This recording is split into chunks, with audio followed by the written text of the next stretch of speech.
मेरे प्रिय विद्यार्थीगण, एक्यूलक्स competition academy का लेवल मंडी में मैं आप सभी का हार्दिक स्वागत करता हूं। जैसा कि अभी हम मध्य प्रदेश जेल प्रहरी परीक्षा के जो विश्लेषण है, परीक्षा जो हो रही है उसका विश्लेषण हम कर रहे थे पिछले 2-3 दिन से, उस क्रम को हम आज आगे बढ़ाएंगे।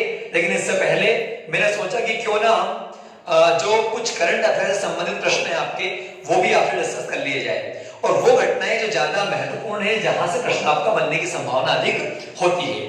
जैसा कि आप सभी जानते हैं कि अभी लॉकडाउन का जो समय रहा, इस समय में हमारे देश में कोरोना जैसी महामारी से हमारा देश काफी जूझ रहा है, अभी भी चल रहा है। कोरोना के समय जब कोविड-19 भारत में चल रहा है, ऐसे समय में भारत में एक बड़ी घटना हुई जिसमें कि हमारे देश के राष्ट्रपति रहे प्रणब मुखर्जी साहब, उनका निधन हुआ 31 अगस्त 2020 को दिल्ली में हुआ।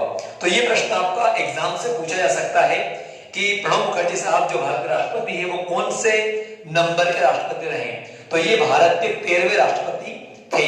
वर्तमान में रामनाथ कोविंद साहब जो हैं, वो भारत के 14वें राष्ट्रपति है। ठीक, तो अब इनसे प्रश्न क्या पूछा जा सकता है? इनका जन्म को पूछा जा सकता है कि इनका जन्म कहां हुआ था। तो 11 दिसंबर 1935 को ये वीरभूमि, गांव का नाम है मिराती, पश्चिम बंगाल, उसमें अंग्रेजी राज्य का कहलाता था, वहां पर इनका जन्म हुआ था। ये आपको बिल्कुल याद रखना है। अब यदि हम बात करें तो इनसे हो सकता है प्रश्न पूछ लिया जाए कि कौन से राष्ट्रपति का निधन जो है कोविड-19 के कारण हुआ, तो स्वाभाविक सी बात है प्रणब मुखर्जी साहब का आएगा। ठीक, अब यदि हम बात करें इनसे जो प्रश्न बनेगा आपका, वो बनेगा इनकी पुस्तकों से। बहुत महत्वपूर्ण पुस्तकें इनकी हैं। इनकी पुस्तकें हैं, जैसे पहली पुस्तक है द कोलिएशन यस 2017, इससे संबंधित ये पुस्तक आपकी पूछी जा सकती है। एक पुस्तक का नाम है the dramatic decade the Indira Gandhi, ये पुस्तक भी इंदिरा गांधी के समय को लेकर है, इससे प्रश्न आपका पूछा जा सकता है। बिल्कुल आप बार बार इसे जब वीडियो देखें तो इसको से बार बार प्ले करना पड़े, लेकिन इसे आप सुने और देखें। तीसरी पुस्तक है द टर्बुलेंट ईयर्स, 1980 से 1996 के बीच जो घटनाएं घटी उनके बारे में इन्होंने लिखा। अब यदि हम बात करें तो इनसे इनके जो पुरस्कार मिले हैं, उन पुरस्कारों से संबंधित प्रश्न भी पूछे जाएंगे। प्रणब मुखर्जी साहब जो थे, उन्हें 2008 में पद्म विभूषण पुरस्कार से सम्मानित किया गया, जबकि जब 2019 आया तो 2019 में 26 जनवरी 2019 के दिन प्रधानमंत्री मोदी की सरकार ने, कैबिनेट ने तय किया कि प्रणब मुखर्जी और एक जो पूर्वोत्तर भारत के रहने वाले हैं जिनका नाम है भूपेन हजारिका, इन दो व्यक्तियों को 2019 में भारत रत्न से सम्मानित किया गया, जो हिंदुस्तान का सबसे बड़ा पुरस्कार है, सर्वोच्च सम्मान है भारत रत्न। ये आपको ध्यान रखना है। ठीक, यदि हम बात करें थोड़ी सी भारत रत्न के बारे में, क्योंकि हो सकता है ऐसे पूछ लिया जाए, तो भारत रत्न सम्मान की शुरुआत 1954 में हुई। ठीक, ये सबसे बड़ा सम्मान है, क्रम में पहले नंबर पे आता है, दूसरे स्थान पे आता है पद्म विभूषण, थर्ड पर आता है पद्म भूषण और फोर्थ पे आता है पद्मश्री। ये चार क्रम में पूछे जा सकते हैं कि निम्न में से कौन सा सम्मान सर्वोच्च है, तो भारत रत्न सबसे ऊपर आता है, दूसरे स्थान पर पद्म विभूषण आता है, तीसरे पर पद्म भूषण आता है, चौथे पर पद्मश्री आता है। ये बिल्कुल आपको याद रखना है। ठीक, अब यदि हम बात करें तो इनसे संबंधित जो प्रश्न पूछे जाएंगे, वो हो सकता है ये भी पूछ लिया जाए कि किस समय ये कौन से पद पर रहे। तो यदि हम सबसे पहले बात करें तो 24 जून 1991 से लेकर के तो 15 मई 1996 तक ये भारत में योजना आयोग के उपाध्यक्ष रहे। ठीक, अब आपको ध्यान ये रखना है कि जो योजना आयोग है, ये बना था 15 मार्च 1950 को। कब बना था? 15 मार्च 1950 को ये बना। ठीक, और इसके जो अध्यक्ष होते थे वो भारत के प्रधानमंत्री हुआ करते थे। ठीक, अब यदि हम बात करें इसके उपाध्यक्ष, तो इसके उपाध्यक्ष कोई भी एक ऐसा व्यक्ति जो आर्थिक मामलों का बहुत अच्छा जानकार होता था। ठीक, वो भारत सरकार में भी हो सकता था, ठीक, सरकार से बाहर भी हो सकता था। ऐसे व्यक्ति को योजना आयोग का उपाध्यक्ष बनाया जाता था। ठीक, वर्तमान की यदि हम बात करें तो योजना आयोग को जो है 31 दिसंबर 2015 को समाप्त कर दिया गया है।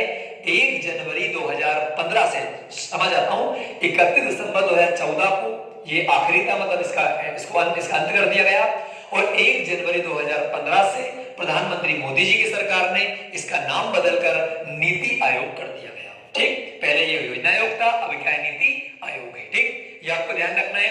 तो योजना आयोग के उपाध्यक्ष रहे 1991 से 1996। 1991 से 1996 ये वही दौर है जिस समय भारत में उदारीकरण की नीति आई थी। नरसिम्हा राव साहब जो थे वो प्रधानमंत्री बने थे। अब हम बात करें आगे, तो इन्होंने यदि इनकी हम बात करें तो जैसे कि 1995 से लेकर के 1996 के मध्य ये भारत के विदेश मंत्री रहे, जिस समय नरसिम्हा राव साहब की सरकार थी। ठीक, फिर 22 मई 2004 से 26 अक्टूबर 2008 तक ये भारत के रक्षा मंत्री रहे। ये आप बिल्कुल ध्यान रखें, इनसे पूछा जा सकता है। ठीक, 24 जनवरी 2009 से लेकर के 26 जून 2012 तक ये कह रहे भारत के वित्त मंत्री रहे। ये आपको बिल्कुल याद रखना है। हाँ, अब जो सबसे महत्वपूर्ण पद राष्ट्रपति का, ठीक, यूपीए सरकार ने 2012 में इन्हें राष्ट्रपति का उम्मीदवार घोषित किया। ठीक, अब यूपीए सरकार मैंने बोल दिया, हो सकता है आप में से कुछ स्टूडेंट्स ऐसे हो जो यूपीए के बारे में पता नहीं हो, तो आपको याद रखना है हिंदुस्तान में दो बड़े संगठन हैं या दो बड़े राजनीतिक दलों से संबंधित, मतलब हम कह सकते हैं कि बड़े संघ हैं। जैसे कि एक है आपका एनडीए और एक कौन है, यूपीए। ठीक, एनडीए की बात करें हम तो नेशनल डेमोक्रेटिक अलायंस, ठीक, जैसे राजग बोलते हैं हम लोग, वे राजनीतिक दल जो बीजेपी के साथ मिलकर के सरकार बनाते हैं उन्हें एनडीए कहा जाता है, और वे राजनीतिक दल जो कांग्रेस के साथ मिलकर सरकार बनाते हैं उन्हें यूपीए कहा जाता है। ये बिल्कुल आपको ध्यान रखना है। यूपीए बोले तो आपका यूनियन प्रोग्रेसिव अलायंस, इसका फुल फॉर्म होता है। ये आपको बिल्कुल ध्यान रखना, गठबंधन को कहा गया, क्योंकि या तो कोई भी पार्टी बीजेपी के साथ गठबंधन करती है या कांग्रेस के साथ में करती है। तो यूपीए जो 2 सरकार थी सेकंड, उसमें ये वित्त मंत्री रहे, ये आपको ध्यान रखना है। इसके बाद कांग्रेस ने, यूपीए ने इन्हें राष्ट्रपति के दावेदार के लिए, मतलब इन्हें एक उम्मीदवार बनाया, तो ये भारत के राष्ट्रपति बने।